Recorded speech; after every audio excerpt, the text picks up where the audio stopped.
పద్మశాలి, దేవాంగ, తొగటవేర, కన్నిబొత్తుల తదితర వస్త్ర ఉత్పత్తి కులాల సోదర సోదరీమణులందరికీ నేతనాడు వ్యవస్థాపక రాష్ట్ర అధ్యక్షుడు మీ కొసన శ్రీనివాసరావు హృదయపూర్వక నమస్కారం. ఈ నెల 26వ తారీఖున ప్రగడకోటయ్య గారి జయంతి, ప్రజాబంధు ప్రగడకోటయ్య గారి జయంతి మనం జరుపుకోబోతున్నాం. మన వస్త్రోత్పత్తి కులాలకు నాయకుడిగా భారతదేశానికి స్వాతంత్రం వచ్చిన తర్వాత ఆంధ్ర రాష్ట్రంలో మన ఉనికిని చాటినటువంటి నాయకుడు, మన రాజకీయ శక్తిని చాటినటువంటి నాయకుడు ప్రగడకోటయ్య గారు. చట్టసభల్లో మన ఉనికిని చాటి ఎప్పుడు కూడా చట్టసభల్లో మన వాళ్ళు ఉండే విధంగా, అటు అసెంబ్లీలో కానీ ఇటు పార్లమెంట్లో కానీ ఉండే విధముగా ఒక ఉద్యమ నిర్మాణం చేసినటువంటి వ్యక్తి ప్రగడకోటయ్య గారు. ప్రగడకోటయ్య గారు చేనేత వృత్తిదారుల మొత్తాన్ని, రాష్ట్ర వ్యాప్తంగా ఉన్న వారి మొత్తాన్ని ఏకం చేసి చేనేత పరిశ్రమ పరిరక్షణ కోసం ఆయన జీవితం అంతా కూడా కష్టపడడం జరిగింది. అయితే ప్రగడకోటయ్య గారు చనిపోయిన తర్వాత చేనేత కనుమరుగవుతూ వస్తుంది. చేనేత మగ్గాల చప్పుడు గ్రామాల్లో వినపట్ల, పట్టణాల్లో అసలు లేదు. అక్కడక్కడ ఇవాళ చేనేత కార్మికులకి మరి వైఎస్ఆర్ కాంగ్రెస్ పార్టీ అధికారంలో ఉన్నప్పుడు జగన్మోహన్ రెడ్డి గారు సంవత్సరానికి 24,000 రూపాయలు సహాయం అందిస్తే రాష్ట్రం మొత్తం మీద కూడా 2 లక్షల మంది కూడా చేనేత కార్మికులు లబ్ధిదారులు లేరు. అయితే రాష్ట్ర జనాభాలో మనం 60 లక్షలు ఉన్నటువంటి మనం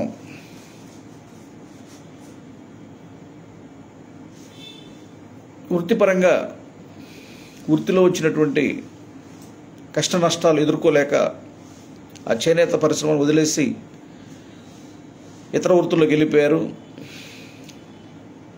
ఇతర వృత్తుల కంటే చేనేత పరిశ్రమ కన్నా బెటర్గా ఉండేటువంటి వృత్తుల్లోకి వెళ్ళిన వారి సంఖ్య చాలా తక్కువగా ఉంది. అనేక మంది చేనేత పరిశ్రమను వదిలిపెట్టి సాధారణ కార్మికులుగా, పేదవారిగా మన వాళ్ళు మారిపోయి ఎంతో ఇబ్బందులు పడుతున్నటువంటి పరిస్థితి ఉంది. మంగళగిరి లాంటి చోట స్వర్ణకార వృత్తిని చేపట్టినప్పటికి కూడా స్వర్ణకార వృత్తిలో ఇవాళ సంక్షోభం ఏర్పడి చేనేత కార్మికుడి కంటే కూడా దయనీయమైనటువంటి స్థితిలో 10,000 రూపాయలకి స్వర్ణకారులు జీతాలకు పనిచేస్తూ ఉన్నటువంటి పరిస్థితి ఉంది. ఈ పరిస్థితుల్లో మన కులాల యొక్క సమగ్ర అభివృద్ధికి ఒక ప్రణాళికను మనం సిద్ధం చేసుకోవాల్సిన అవసరం ఉంది. మన వస్త్రోత్పత్తి కులాల యొక్క సమగ్ర అభివృద్ధికి ఒక ప్రణాళికను సిద్ధం చేసుకోవాల్సి ఉంది. ఒక పక్క వృత్తి రక్షణ, మరొక పక్క వృత్తి నుండి ఆధునికత వైపు పయనిస్తూ ఆ వృత్తిలో వచ్చినటువంటి అప్గ్రేడ్ ఆధునిక సాంకేతిక పరిజ్ఞానాన్ని మొత్తాన్ని కూడా మనం అందిపుచ్చుకొని మనం అభివృద్ధి చెందాల్సిన అవసరం ఉంది. మరొక పక్క విద్య గడించి విద్యా, వ్యాపార, వాణిజ్య రంగాల్లో మనం పారిశ్రామిక రంగాల్లో మనం ఎదగాల్సినటువంటి అవసరం ఉంది. ఈ దిశగా మన కులాల సమాయత్తం అవ్వాల్సినటువంటి అవసరం అయితే ఉంది. ఒక్క ప్రగడకోటయ్య గారి జయంతి రోజు చేనేత సభలు పెట్టుకొని చేనేత అని మనం మాట్లాడుకొని ఆ చేనేత కోసం కొన్ని డిమాండ్లు పెట్టుకొని ప్రభుత్వానికి ఆ డిమాండ్లు ప్రభుత్వాలు అమలు చేయక చివర చేనేత కార్మికుడు అంతరించిపోయేంత వరకు కూడా మనం చేనేత అనుకుంటూ ప్రయాణం చేయడం అనేది కరెక్ట్ కాదు అనేది నా యొక్క అభిప్రాయం. ఎందుకంటే చేనేత గురించి అందరికీ తెలుసు. చేనేత పరిశ్రమ అంటే ఉన్నతమైన పరిస్థితులు మనకు తెలుసు, దిగజారినటువంటి పరిస్థితులు కూడా మనకు తెలుసు. అంతకుముందు బ్రిటిష్ వారి టైంలో, బ్రిటిష్ వారు రాకముందు వస్త్రోత్పత్తి రంగంలో మన కులాల యొక్క ఆర్థిక పరిస్థితి కానీ, సామాజిక హోదా కానీ ఏ విధంగా ఉండేదో మనందరికీ కూడా తెలుసు. బ్రిటిష్ వారు వచ్చిన తర్వాత మిల్లు వస్త్రాలతో మనం పోటీ పడలేక చేనేత పరిశ్రమ దెబ్బతిని మన వర్గాలు పేద వర్గాలుగా మారిపోయి ఆర్థిక పరిస్థితులు దెబ్బతిని ఆర్థికంగా మనం అనేక ఇబ్బందులు పడి మరలా తర్వాత స్వాతంత్రం వచ్చిన తర్వాత చేనేత పరిశ్రమని పునరుజ్జీవింపజేసుకుంటూ 1980 వరకు కూడా ఉన్నత స్థితిలోకి మనం నడవడం జరిగింది. 80 దగ్గర నుంచి మన డౌన్ఫాల్ స్టార్ట్ అయింది చేనేత పరిశ్రమకి. అంటే దానికి కారణాలు ఏంటంటే అన్ని రంగాల్లో వచ్చినట్లే ఆధునిక పరిజ్ఞానం వచ్చింది. వ్యవసాయ రంగంలో 1980 దశకంలో మొట్టమొదటిసారి కొత్త రకం వరి వంగడాలు వచ్చిన తర్వాత ఎకరానికి 8 బస్తాల నుండి 10 బస్తాలు పండేటువంటి వడ్లు 20 బస్తాలు 25 బస్తాలు ఇవాళ 40-45 కూడా పండేటువంటి పరిస్థితికి ఆధునిక సాంకేతిక పరిజ్ఞానం వల్ల వచ్చింది. అలాగే వ్యవసాయ రంగంలో కూడా నాగల బట్టి దున్నే పరిస్థితి నుంచి ట్రాక్టర్లు, అలాగే కోత మిషన్లు, వరి నాటు వేసేటువంటి యంత్రాలు, కోత మిషన్లు, అలాగే నూర్పిడి యంత్రాలు, ఇలా అనేక రకాలైనటువంటి మార్పులు వ్యవసాయ రంగంలో వచ్చినాయి. అలాగే అన్ని వృత్తుల్లో కూడా మార్పులు వచ్చినాయి. ఆ మార్పులన్నింటినీ కూడా భూమి ఉన్నటువంటి వ్యవసాయదారులందరూ కూడా అందిపుచ్చుకోవడం, వ్యవసాయ వృత్తిగా కలిగినటువంటి వాళ్ళు ఎంతో అభివృద్ధి చెందడం జరిగింది. ప్రభుత్వం కూడా వ్యవసాయ రంగానికి ఎంతో ప్రాధాన్యత ఇస్తూ వ్యవసాయ రంగానికి ఎన్నో మేళ్లు చేస్తూ, ఎన్నో రాయితీలు ఇస్తూ, ఎన్నో పథకాలు అమలు చేస్తూ, వాళ్ళకి ఎంతో సహాయం చేస్తూ ఉన్నటువంటి పరిస్థితి ఉంది. ఎన్నో రాయితీలు ఇస్తూ ఉన్నటువంటి పరిస్థితి ఉంది. కానీ వ్యవసాయం తర్వాత అత్యధికమందికి ఉపాధి కలిగిస్తూ ఉన్నటువంటి వస్త్రోత్పత్తి రంగాన్ని, అంటే ముఖ్యంగా చేనేత రంగాన్ని ప్రభుత్వం నిర్లక్ష్యం చేసిన మాట వాస్తవం. మనం కూడా చేనేత నుంచి అప్గ్రేడ్ అవ్వకుండా చేనేత అని చేనేతలోనే మన కులాలు, ముఖ్యంగా మన పద్మశాలీలు, దేవాంగులు, తొగటవీర క్షత్రియులు, కర్ణిబత్తులు కులవృత్తి వస్త్ర ఉత్పత్తిని కులవృత్తిగా కలిగినటువంటి కులాలు. ఏ వస్త్రాన్నైనా సరే మనం అన్ని రకాల వస్త్రాన్ని మనమే ఉత్పత్తి చేయాలి. వస్త్ర ఉత్పత్తి మన కులం, మనం ఆద్యుడి భావన ఋషి మనకు వస్త్రాన్ని ఉత్పత్తి చేయడం నేర్పారైనా ఆయన వారసులుగా మనం వస్త్రాన్ని ఉత్పత్తి చేస్తూ వచ్చాం. వచ్చినప్పుడు చేనేత వస్త్రమే మంది, మిల్లు వస్త్రం మంది కాదు అని అనుకోవడం మనం చేసినటువంటి పెద్ద తప్పు.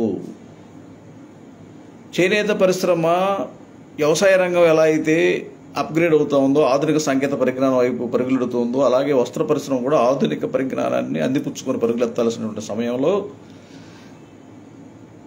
కుల వృత్తిగా కలిగినటువంటి మన కులాలే ఉన్నా మనం చేనేత దగ్గర ఆగిపోతే ఆ ఆధునిక సాంకేతిక పరిజ్ఞానాన్ని ఇతర కులాల వాళ్ళు అందిపుచ్చుకొని వాళ్ళ పవర్ లూమ్స్, వస్త్ర ఉత్పత్తి మిల్లులు, స్పిన్నింగ్ మిల్లులు, నూలు మిల్లులు స్థాపించుకొని ఆ కులాలు పారిశ్రామికవేత్తలుగా అభివృద్ధి చెంది వాళ్ళు ఇవాళ వస్త్ర రంగాన్ని శాసించేటువంటి పరిస్థితి ఉంది. వ్యాపార రంగంలో కూడా, విక్రయ రంగంలో కూడా మన యొక్క పాత్ర తగ్గిపోతూ ఉంది. మనం చిన్న చిన్న షాపులు పెట్టుకుని ఉంటే వాళ్ళు పెద్ద పెద్ద మాల్స్ పెట్టి కోట్ల రూపాయల వ్యాపారాలు చేసేటువంటి పరిస్థితి ఉంది. దీనికి కారణం ఏంటంటే మనం సరైనటువంటి ఆలోచన లేకుండా, ఒక దిశానిర్దేశం లేకుండా కొన్ని దశాబ్దాల పాటు చేనేత అనుకుంటూ చేనేత రక్షణ అంటే చేనేత వేరు, మరమగాల మీద నేసి నేత వేరు అనేటువంటి ఒక భావాన్ని మనం పెంచుకోవడమే దానికి ప్రధాన కారణం. అంటే వస్త్రోత్పత్తి రంగమే అప్గ్రేడ్ అయితేనే మిల్లుగా మారుతుందని, పవర్లూమ్గా మారుతుందని మనం తెలుసుకోకపోవడం, దాన్ని వ్యతిరేకించడం మనం చేసినటువంటి పెద్ద తప్పు. ఆ అప్గ్రేడ్ అయ్యేటువంటి అన్ని రకాల వస్త్రోత్పత్తి రంగంలో కూడా మనమే ప్రవేశించాలని, ఆ ఉత్పత్తి కూడా మనమే చేయాలనేటువంటి ఒక స్పృహ మనకు లేకపోవడం అనేది ప్రధాన కారణం అని చెప్పేసి నేను చెప్తా ఉన్నా. ఇవాళ మనం అనివార్యంగా చేనేత పరిశ్రమ పూర్తిగా మూతపడిపోయేటువంటి పరిస్థితిలో ఉన్నాం. మనం చేనేత వస్త్రం ఎంతవరకు అవసరమో అంతవరకు చేనేత పరిశ్రమ మనం రక్షించుకోవాల్సినటువంటి అవసరం ఉంటుంది. కానీ వస్త్రోత్పత్తి రంగాన్ని మన చేయి జారిపోకుండా కాపాడుకోవాల్సిన బాధ్యత మనందరిపైన ఉంది. ఎందుకంటే మనిషి పుట్టిన తర్వాత ఈ భూమిపైన చివరి మానవుడు అంతరించిపోయేంత వరకు కూడా వస్త్రం యొక్క అవసరం ఉంటుంది. ఎంప్లాయ్మెంట్ కూడా వస్త్ర ఉత్పత్తి రంగంలో మిల్స్లో ఎంతో ఎంప్లాయ్మెంట్ క్రియేట్ అవుతుంది. అలాంటిది మనం పూర్తిగా దాన్ని వదిలేయడం వల్ల మన కులాలు ఆర్థికంగా బలహీనపడ్డాయి. మాస్టర్ వీవర్లు గతంలోనే ఈ చేనేత పరిశ్రమ నుంచి అప్గ్రేడ్ అవుతూ అప్పుడే పవర్ లూమ్స్ స్థాపించి మరి వస్త్ర ఉత్పత్తి మిల్లులు స్థాపించి అందరికి ఉపాధి కల్పించినట్లయితే ఈపాటికి మంగళగిరి లాంటి సెంటర్లు కానీ, చీరాల లాంటి సెంటర్లు కానీ, ప్రొద్దుటూరు లాంటి సెంటర్లు కానీ, జమ్మలమడుగు లాంటి సెంటర్లు కానీ, ఇంకా అనేక సెంటర్లు రాష్ట్రాల్లో మనకి సుమారుగా ఒక 25 చేనేత కేంద్రాలు ఉన్నాయి. ఆంధ్ర రాష్ట్రంలో, మన ఆంధ్రప్రదేశ్ రాష్ట్రంలో ఇవన్నీ కూడా ఎంతో అభివృద్ధి చెందాల్సిన పరిస్థితి ఉంది. వస్త్ర ఉత్పత్తికి మూలమైనటువంటి పద్మశాలి కులం అసలు వస్త్రమే మా భావన ఋషి ఈ భూమి మీదకి తెచ్చాడు. అంతకుముందు దేవతా వస్త్రాలు మాత్రమే ఉండేవి. వస్త్రం తయారు చేయడం అనేది భావన ఋషి నేర్పాడు అనేటువంటి మన కులం అత్యధికంగా నివసించేటువంటి ఆంధ్రప్రదేశ్ రాష్ట్రంలో ఒక్క వస్త్ర ఉత్పత్తి కేంద్రం కూడా లేదు. అంటే ప్రధానంగా ఇప్పుడు బాంబే, సూరత్ ఆ టైపులో మన ఆంధ్రప్రదేశ్ రాష్ట్రంలో ఒక సెంటర్ కూడా లేదు. దీనికి ప్రధాన కారణం ఏంటంటే మన చేనేత కాడే ఆగిపోవడమే. అంటే భావన ఋషి వస్త్రోత్పత్తి చేస్తూ చేనేత మీద ఉన్నటువంటి వస్త్రాన్ని మాత్రమే మీరు తయారు చేయండి, చేనేత నుంచి మిగతాది అప్గ్రేడ్ అయ్యేది ఏదైనా ఇతరులకు వదిలేమని మనకేమైనా చెప్పాడా? మనం చేనేత పరిశ్రమ కాడే ఆగిపోవడం అంత కదా తప్పు. మన చేనేత ఉద్యమకారులు కూడా ఎంతసేపు చేనేత అంటూ చేనేతకు రాయితీలు కోరుతూ మాస్టర్ వీవర్లు ఎవరైనా పవర్ లూమ్స్ పెట్టుకుంటామంటే వాళ్ళని ఆటంకపరుస్తూ పవర్ లూమ్స్ దాకా ఎందుకు జాకార్డ్ రకాలు వచ్చినప్పుడే జాకార్డ్ మిషన్లు కొత్త పెడుతూ ఉంటే చీరాల్లో వాటిని వ్యతిరేకిస్తూ ఉద్యమాలు జరిగినాయి. మంగళగిరిలో పవర్ లూమ్స్ పెడతామంటే దాన్ని వ్యతిరేకించడం జరిగింది ఇక్కడ చేనేత కార్మిక సంఘాలు. ఇవన్నీ ఏంటంటే మనకు అప్పట్లో చేనేత నేసే వాళ్ళకి అది గొప్ప, అవి అవసరం అని ఉండొచ్చేమో కానీ వాటి వల్ల మనం నష్టపోయామనేది గుర్తించాలి. ఎప్పటికైనా మనం కళ్ళు తెరిచి వస్త్రం ఉత్పత్తి రంగంలో ఉన్నటువంటి ఆధునికత వైపు మనం ప్రయాణం చేయాల్సిన అవసరం ఉంది. ఆ ఆధునిక పరికరాలు ఎలా ఏర్పాటు చేసుకోవాలి, ఈ పవర్ లూమ్స్ ఎలా ఏర్పాటు చేసుకోవాలి, వస్త్ర మిల్లులు ఎలా స్థాపించాలి, స్పిన్నింగ్ మిల్స్ ఎలా స్థాపించాలి, వీటన్నిటికీ కూడా మనం ప్రభుత్వం నుంచి ఏ విధంగా సహాయం పొందాలి, ప్రభుత్వాన్ని మనం ఏం డిమాండ్ చేయాలి అనేది ఒక ప్రణాళిక మనకి అవసరం ఉంది. ఈరోజు ఆ పని మనం ఇప్పుడు మొదలు పెట్టాలి. ఇప్పటికే మనం చాలా ఆలస్యం చేసి ఇప్పటికే మనకి వస్త్ర పరిశ్రమ దాదాపుగా మన చేయి జారిపోయింది. వస్త్ర పరిశ్రమలో సంపద ఉంటే వస్త్ర పరిశ్రమను మనం వదిలేసి మన వాళ్ళందరూ కూడా చిన్న చిన్న గుమస్తాలుగా చిన్న చిన్న షాపుల్లో లేకపోతే హోటల్స్లో పనిచేసేటువంటి కార్మికులుగా మన వాళ్ళు మారిపోవడాన్ని మనం ఇప్పటికైనా నిరోధించాల్సిన అవసరం ఉంది. వీళ్ళందరినీ మళ్ళీ ఈ వస్త్రోత్పత్తి రంగంలోకి తీసుకొచ్చి మంచి ఆదాయాలు వచ్చే విధంగా మన వాళ్ళందరూ కూడా పారిశ్రామికవేత్తలకు ఎదిగే విధంగా వ్యాపార రంగంలో ఉత్పత్తులు వ్యాపార రంగాల్లో అభివృద్ధి చెందే విధంగా మనం చేయాల్సినటువంటి అవసరం ఉంది. దీనికి మనం కులపరంగానే పోరాడాలి. ఎందుకంటే కులం వేరు వృత్తి వేరు కాదు. ఇక్కడ కొంతమంది నాయకులు కులం వేరు వృత్తి వేరు అని మాట్లాడుతున్నారు. అది తప్పు. వ్యవసాయం అందరూ చేస్తూ ఉన్నప్పటికీ ఎంతో కొంత వ్యవసాయ భూమి రాష్ట్రంలో అన్ని కులాలు కలిగి ఉన్నప్పటికీ అరెకరం 20 సెంట్లు 30 సెంట్లు లేకపోతే ఎకరం కలిగి ఉన్నప్పటికీ ప్రధాన వ్యవసాయ కులాలు ఉన్నట్టుగానే మన రాష్ట్రంలో ప్రధాన వస్త్రోత్పత్తి కులాలు ఉన్నాయి.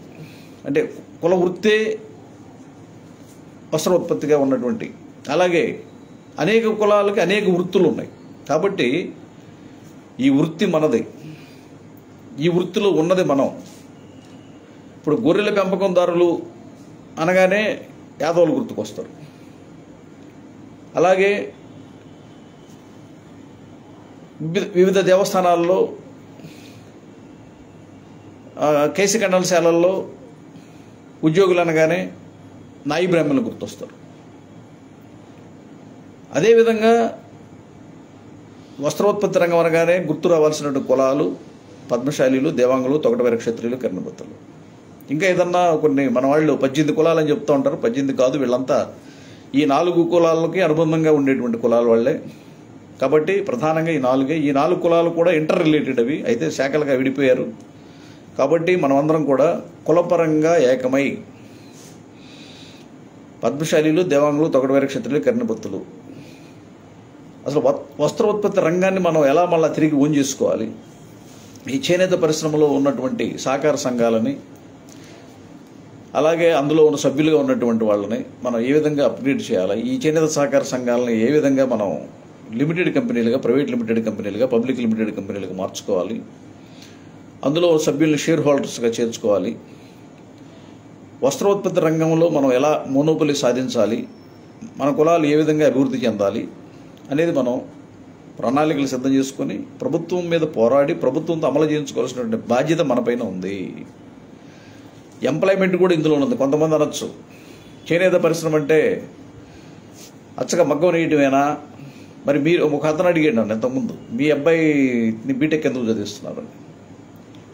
వస్త్రోత్పత్తి రంగంలో ఎంప్లాయ్మెంట్ ఉంది. వ్యవసాయ రంగంలో ఎంప్లాయ్మెంట్ ఎలాగుంది? వ్యవసాయ రంగంలో వ్యవసాయ శాస్త్రవేత్తలు ఉన్నారు, వ్యవసాయ రంగానికి సంబంధించి అనేక రకమైనటువంటి సంస్థల్లో ఉద్యోగస్తులు ఉన్నారు, అందులో ఎంప్లాయ్మెంట్ దొరుకుతుంది కదా చదువుకున్న వాళ్ళకి. అలాగే ఇక్కడ కూడా కార్మికుడు ఉంటాడు, ఉద్యోగి ఉంటాడు. వస్త్రోత్పత్తి రంగాన్ని మనం ఓన్ చేసుకోగలిగితే మన వాళ్ళలో చదువుకున్న వాళ్ళకి మనం ఉద్యోగాలు కల్పించవచ్చు, అలాగే కార్మికులకు పనిచేసే వాళ్ళకి ఉపాధి కల్పించవచ్చు, మెరుగైనటువంటి ఆదాయాలు అందించవచ్చు. కాబట్టి ఆలోచన విశాలంగా ఉండాలి. ఒక జాతిని మనం ఏ విధంగా నిర్మించుకోవాలో తగిన విధమైనటువంటి ఆలోచన చేయాలి తప్ప కొరస ఆలోచనలు, మెచ్యూరిటీ లేనటువంటి ఆలోచనలు చేయకూడదని చెప్పేసి నేను మన వాళ్ళందరూ కోరుతా ఉన్నా. ఎందుకంటే మన వాళ్ళకి ఆలోచించడం కంటే ఆవేశం ఎక్కువ ఉంటుంది. ఎందుకంటే మనం భృగు సంతతి, పద్మశాలీలకి భృగువే మూల పురుషుడు, దేవాంగులకి భృగువే. కాబట్టి మనం భృగు సంతతి, భృగు మనువు కుమారుడు, ఆయన క్షత్రియుడు, ఆయన ఆవేశపరుడు, ఎవరి మీదకైనా తగాదగలుగుతాడు, ఎవరినైనా తిడతాడు. అదే స్వభావం మనకు కూడా ఉంది. కాబట్టి ఒక విషయాన్ని మనం ప్రశాంతంగా ఆలోచించి సరైన పథకాలు వేసుకుని కులాన్ని ఏ విధంగా అభివృద్ధిలోకి తీసుకెళ్ళాలి, ఇది కులపరంగా జరగాల్సిన పోరాటాన్ని మళ్ళీ చెప్తున్నా, చేనేత కార్మిక సంఘాలతో కాదు. చేనేత కార్మిక సంఘాలు చేనేతలో ఉన్న వాళ్ళ సంక్షేమం కోసం కృషి చేస్తూ ఉన్నారు తప్ప ఈ చేనేతలో ఉన్నటువంటి వాళ్ళ అభివృద్ధిలోకి ఎలా వెళ్ళాలనే ఆలోచన ఎంతవరకు చేయాలి. ప్రధానంగా ఈ చేనేత కార్మిక సంఘాలు కూడా మాట్లాడితే వీళ్ళు చెప్పేటువంటి ప్రధానమైనది ఏంటంటే బోగస్ సొసైటీలను కూడా మాట్లాడుతూ ఉంటారు. అసలు బోగస్ సొసైటీ ఎందుకు పుట్టుద్ది, బోగస్ సొసైటీల వల్ల మనకేంటి లాభమా నష్టమా, బోగస్ సొసైటీలను ఎత్తేసేస్తే పూర్తిగా మనకేమైనా ఆదాయం పెరుగుద్దా, ఇలాంటివన్నీ కూడా మెచ్యూరిటీ ఉండదు వీళ్ళకి, ఆలోచన ఉండదు. కాబట్టి ఒక పరిపక్వమైనటువంటి ఒక ప్రణాళికతో మన జాతి అంటే ఈ జాతులు, ఈ వస్త్రోత్పత్తి కులాలు, నేను చేనేత కులాలు అంటలేదు, వస్త్రోత్పత్తి కులాలు, వస్త్రం ఏ రకమైన వస్త్రం, అది పట్టు వస్త్రమైనా, నూలు వస్త్రమైనా, సిల్క్ వస్త్రమైనా, అంటే ఏ రకమైన సరే, పాలిస్టర్ అయినా సరే, అన్ని రకాల వస్త్రం కూడా మనమే తయారు చేయాలి. ఆ వస్త్రోత్పత్తికి సంబంధించినటువంటి అన్ని పరిశ్రమలు, అన్ని వ్యాపార సంస్థలు మన చేతిలో ఉండాలి. అది ఆ విధంగా మనం సాధించగలిగితే మన యొక్క కులాల ఉన్నత పరిస్థితి ఏంటో, మనం ఏ స్థాయిలో ఉంటాం ఒకసారి మీరు అందరూ ఆలోచించండి. ఇప్పుడు మనం అప్గ్రేడ్ అవ్వాల్సినటువంటి సమయంలో అప్గ్రేడ్ అవ్వకపోవడం వల్ల ఇవన్నీ ఇతరులకు వెళ్ళిపోయి వాళ్ళందరూ కూడా ధనవంతులు అవుతూ ఉంటే మనం పేద కులంగా మిగలడం ఏంటి? ఒకప్పుడు మనమే ధనవంతులం, మనమే జమీందారులం, మనమే శ్రీమంతులం. మరి ఇవాళ మనం వెనకబడిన వర్గంగా మనం చేర్చి మనం వెనకబడిన వారిగా పిలువబడ్డాం. ఈ వెనకబడిన వారు అనే క్రమంలో మన యొక్క సామాజిక హోదా తగ్గించడం, మీదైతే చిన్న కులం అన్నట్టు ఇతరులు మాట్లాడడం, మనకన్నా చిన్న కులాలు, చిన్న కులాలలో మనల చిన్న కులం అనే పరిస్థితి ఇవాళ సమాజంలో నెలకొని ఉంది. ఇటు కారణం ఏంటంటే మనం సరైన టైంలో ఆ ఉద్యమ నిర్మాణంలో వచ్చినటువంటి లోపం. ప్రగడకోటయ్య గారు 1980 వరకు ఆయన రాజకీయాల్లో యాక్టివ్గా ఉండి చేనేత పరిశ్రమను సంరక్షించారు. అయితే అందులో ఆధునికత ప్రవేశించే టైంలో ప్రగడకోటయ్య గారు 96 వరకు ఆయన జీవించున్నప్పటికీ కూడా ఆయన చేనేతని నమ్ముకున్నటువంటి ఇప్పుడు ఎన్జీ రంగా గారు ఎట్లయితే వ్యవసాయంలో ఆధునిక పరికరాల ప్రవేశాన్ని వ్యతిరేకించారు ఎన్జీ రంగా గారు, అలాగే ప్రగడకోటయ్య గారు కూడా ఈ చేనేత ఈ వస్త్రోత్పత్తి రంగంలో ఆధునిక పరికరాల ప్రవేశాన్ని వ్యతిరేకించారు ఆయన. కానీ ఇవాళ వ్యవసాయ రంగం ఆధునికతని సొంతం చేసుకుంది. ఇవాళ చేనేత ఈ వస్త్రోత్పత్తి రంగం కూడా ఆధునికతని సొంతం చేసుకోవాలి. వ్యవసాయ కులాలన్నీ అభివృద్ధి చెందినాయి, అలాగే చేనేత కులాలు కూడా అంటే వస్త్రోత్పత్తి కులాలు కూడా అభివృద్ధి చెందాలా.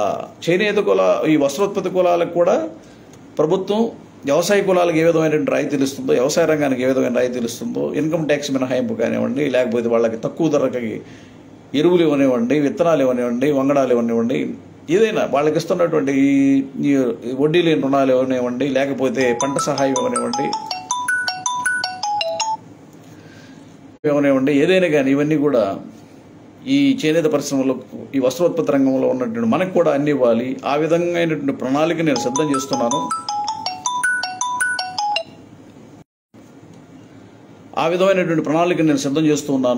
మీరందరూ కూడా నాకు సహకరించి ప్రగడకోటయ్య గారి జయంతి సందర్భంగా నిర్మించేటువంటి ఉద్యమం, ఆ సందర్భంగా ఈ ఉద్యమ నిర్మాణాన్ని చేపడుతూ ఉన్నాను. ఆ ఉద్యమానికి మీరందరూ కూడా మద్దతు ఇవ్వాల్సిందిగా రాష్ట్ర వ్యాప్తంగా ఉన్నటువంటి పద్మశాలి, దేవాంగ, తొగటవీర, క్షత్రియ, కర్ణపొత్తుల కులాల సోదరులందరినీ కూడా నేను కోరుకుంటూ సెలవు తీసుకుంటూ ఉన్నా. జై హింద్.